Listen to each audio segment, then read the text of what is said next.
For those of you who have been around for a bit, does it start to feel like it's 2006 again? Well, for some it is.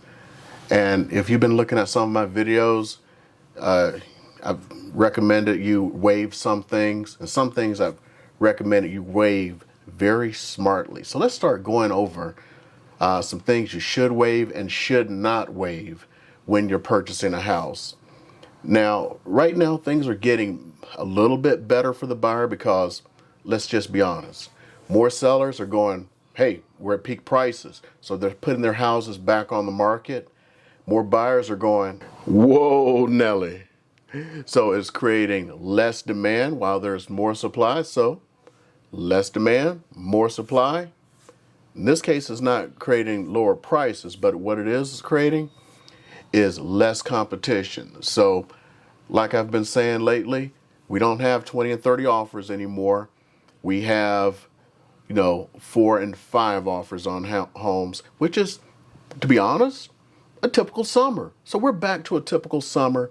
The only thing that's not typical this year is we're not having the situation of, like normally home prices are list price and below.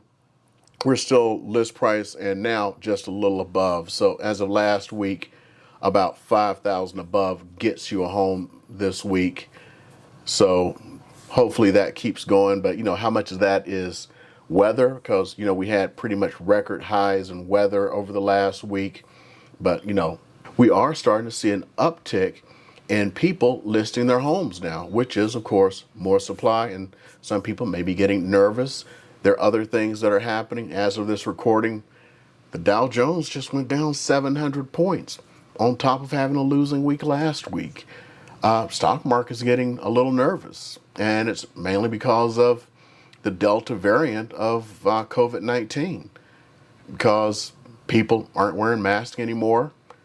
They're not getting their shots that are actually effective, and it's starting to spook the market, and it's starting to actually spook people, and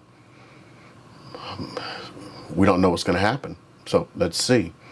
So if you go back about a month or two back, I was talking about how one agent, when I was in a meeting, how we were doing the 20 and 30 offers thing.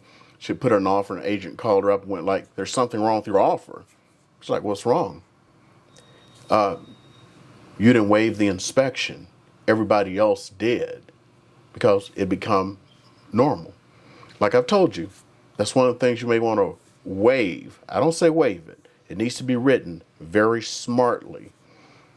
So when you waive things, they need to be waived smartly now. Even then, they needed to be waived smartly.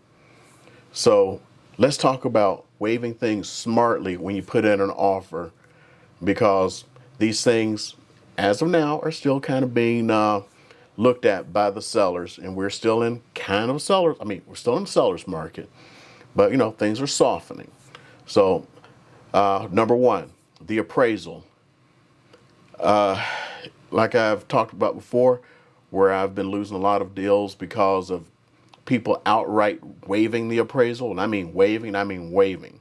When I was not waiving the appraisal, I was saying, we'd pay X amount above. Well, do not waive that appraisal now. Say you'll pay X amount above, and like I'm saying, as of this week, the 5,000 seems to be the sweet spot. So whatever you offer, don't go about 5 right now. And who knows, we can get that back down to not offering that above appraisal, and maybe that silliness will go away. So that is number one. Above all, stop 100% waiving that appraisal and get that off the plate. Number two, waiving the inspection. You can waive repairs, but still have that inspection. Don't just say, well, I just won't have an inspection. You don't know if they stuff dead cats and people, whatever, in the walls. You need to have an inspection because you don't know what's going on. If you look at a video I did last week, I talked about the article in the local newspaper where it was actually like on the front page, and was talking about the red hot housing market. And it was like, hey, I recognize that house because I know an agent who was involved in that house. and how, they had a higher offer than the house actually sold for, and they dropped out because of inspection issues. Well, the second person who bought the house, did they know about those inspection issues? So we're running into a lot of those inspection issues. The seller may be going, I don't want you to do an inspection because they know something is wrong. Maybe that's a red flag. So you can say, I waive repairs, but I'm going to get an inspection done because I want to be able to walk away. Oh, also, this is one to keep in the back of your head. If they say, yes, you can cancel for the inspection, but you will only be able to cancel for the due diligence because you still have that due diligence period. Do not waive your due diligence. Never waive that. There should be a clue bird, because I had a seller once who, this is prior to the current craziness, who went, the buyer, if they cancel for inspection, they cannot cancel for inspection. They have to cancel for due diligence, and I am never to see the inspection report. You know why they were doing that? That way they can say, well, I didn't know that was wrong with the house. So some people want to be blissfully ignorant, because if they know something is wrong with the house and they didn't disclose it, here in the state of Nevada, I don't know about what state you're in, I'm talking about Nevada, you can sue the person to remedy that issue. And it's not just to remedy that issue, it's to remedy that issue and treble damages. So if they lied about something and it costs you $5,000 to fix it, you can sue them for $15,000. So one of the things to think about.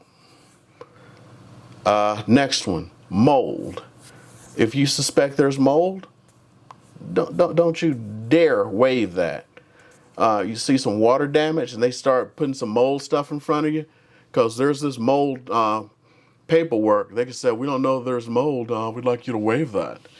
Don't waive that. Yeah, you can say, yeah, you're saying that you don't know if there's mold, but I saw some moisture.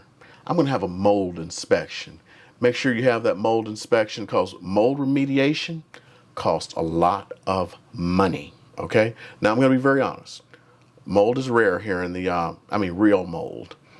Mold is rare here in Nevada because it's dry. It is a dry heat. Doesn't have a chance to take over, but I've seen it. I may have to really go back through my pictures and stuff. One time I've been into a mold infested house. It was not pretty. So do not waive that. And finally, don't waive your financing. Some people want you to waive that. What are you going to do if it falls through? They can force you to buy the house. What? How can they force you to buy the house if you can't get a loan? What are they going to do? Make you sell all of your assets? Make you sell your stocks and your bonds? Cash on your retirement? Well, technically they can't do that. The way the contracts are written here, they actually can't make you do that. They're kind of buyer heavy, but some of them may have some lawyers on their side, and I've seen them put out some doozies of addendums that take away all of your rights. That's another one. Be very careful of addendums that have been written very legalese and are not on the standard paperwork from the local board. Check your board. Check with your realtor. And if your realtor doesn't know and they're acting all idiotic and stuff, have them check with their broker and make sure their broker knows what they're talking about. Because sometimes people have these people called lawyers, and they lawyer stuff to protect them and to screw you. So big thing is make sure that you're taken care of. And like I keep saying about the Wu-Tang Clan, protect your neck. And I hope you enjoyed this video, and hit that subscribe button, because I got more videos coming at you, throwing some truth bombs at you. So enjoy it, and got some more videos coming at you. Watch them.